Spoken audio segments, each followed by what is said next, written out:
Hey guys, it's time for the week in review, but this week we're going to try something a little bit different. I want to see how you like this. Hopefully, you can hear me a little bit better, a little clearer, and this might give us a little more flexibility. So, I wanted to give it a shot. The week in review gives us a moment to take a deep breath and reflect on the news. And something happened this week in the news that doesn't happen very often. And we covered it on SmartHER News. An earthquake in Ohio, a magnitude 4.0 earthquake. And since I grew up in earthquake country in San Francisco, I'm considering myself a little bit of an expert on earthquakes, if you will, an earthquake snob. 4.0 is definitely enough to wake you up. Literally. It's going to give you a little bit of a rattle. It's going to get the blood pumping for sure. And earthquakes are a little different than, let's say, a hurricane when it comes to natural disasters. With hurricanes, you might get a forecast. Earthquakes seem to come out of nowhere with no warning, and they remind you how quickly things can change. And in that way, the sudden news out of Ohio wasn't unlike the sudden news out of the Middle East. We had this unexpected news that America is blaming Iran for attacking oil tankers in the Gulf of Oman. And it just seemed a little unexpected. It made really big headlines. And since we're ending the week with that news, I wanted to go back to the beginning of the week to just sort of set up why this matters. So let's go back to Tuesday. On Tuesday this week, I talked a little bit about gas prices on SmartHER News. Gas prices have been declining for several weeks in America, and lower gas prices right before summer is just not usual. Demand usually goes up, prices go up, and economically, this really matters. People have more money in their pockets, but psychologically, it's also important. It feels better to pay less when you're filling up for gas. And for the last 5 weeks, we've seen gas prices drop. And one of my favorite sites is GasBuddy.com. And on GasBuddy.com, you can plug in your zip code and they tell you where the cheapest gas is to buy. But they also have a great sense of the industry and the complexity of the industry. And earlier this week, one of the lead analysts said this about what was going on with gas prices in America. Quote, "We're likely to see more good news at the pump than bad for the foreseeable future." So that was at the beginning of the week. That was his quote. On Thursday, just a few days later, he said this: "The latest attack in the Gulf definitely opens a new chapter and new worry going forward for at least the next several weeks." So at the beginning of the week, he had one point of view, and just a few days later, he had a completely different point of view. And it definitely can impact us here in the United States. And the reason why there was such a change is because of this news of a reported attack on oil tankers in the Gulf of Oman. And the location of these attacks, what the United States is calling an attack by Iran is denying that. The reason why it matters so much is because of the location. You cannot get in or out of the Persian Gulf without passing through this area where these attacks took place. It is a strait that is about 20 miles wide called the Strait of Hormuz.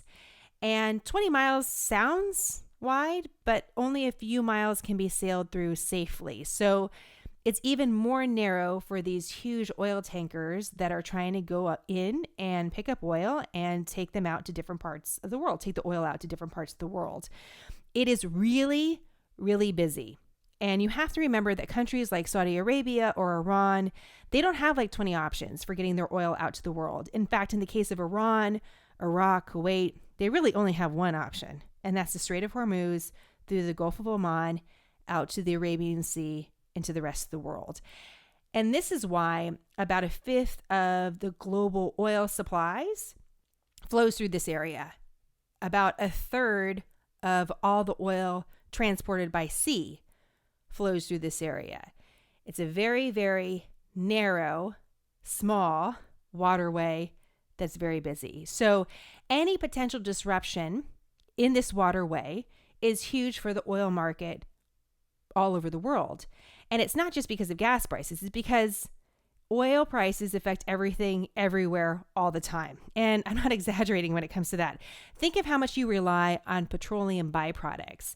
So from ingredients in beauty products to the soles of your shoes to plastics in sporting equipment, never mind the mass industry that's built on online shopping and transporting goods from one place to the next. So the potential for a huge economic impact, if there is disruption in this space, cannot be understated. And then you have national security concerns on top of that. And yes, that's related somewhat to oil prices, but I think we also need to take a step back and take a look at this relationship between America and Iran, because we have sort of this latest chapter, but there is many, many chapters before we got to this point. The focus right now is very much between the current leadership of Iran and America. But we should remind ourselves that Iran has been listed as a state sponsor of terror since the early 1980s. And whether it's through diplomacy or through sanctions, that designation through multiple administrations has remained. And this administration is taking a particular strategy when it comes to Iran, a very direct one. People may differ politically on how to deal with Iran, but that designation has remained for nearly 40 years. And that's where some perspective is needed. Sometimes events seem to happen out of nowhere that change everything. An earthquake, for example, an attack on an oil tanker. But when you look closer, they weren't really that sudden. They weren't really out of nowhere when you look back at a pattern of behavior or look back at the past. And that's why I'm going to go back to Ohio here for a moment, because I was so curious about earthquakes in Ohio.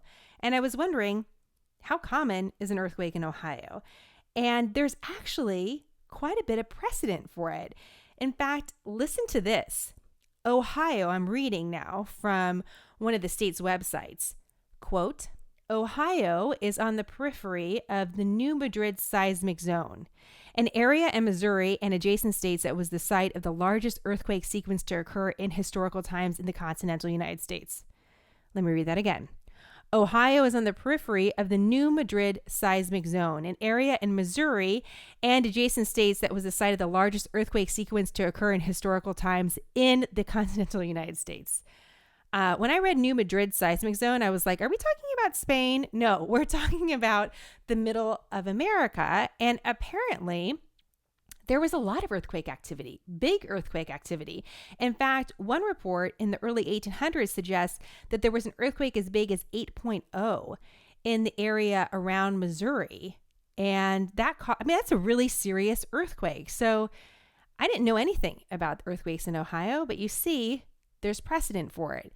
You know, sudden events can jolt us. They can jolt us physically, or they can jolt us when it comes to policy, when it comes to our perception about the world. But when we take a deep breath and do just a little bit of digging, often these events just didn't appear out of nowhere.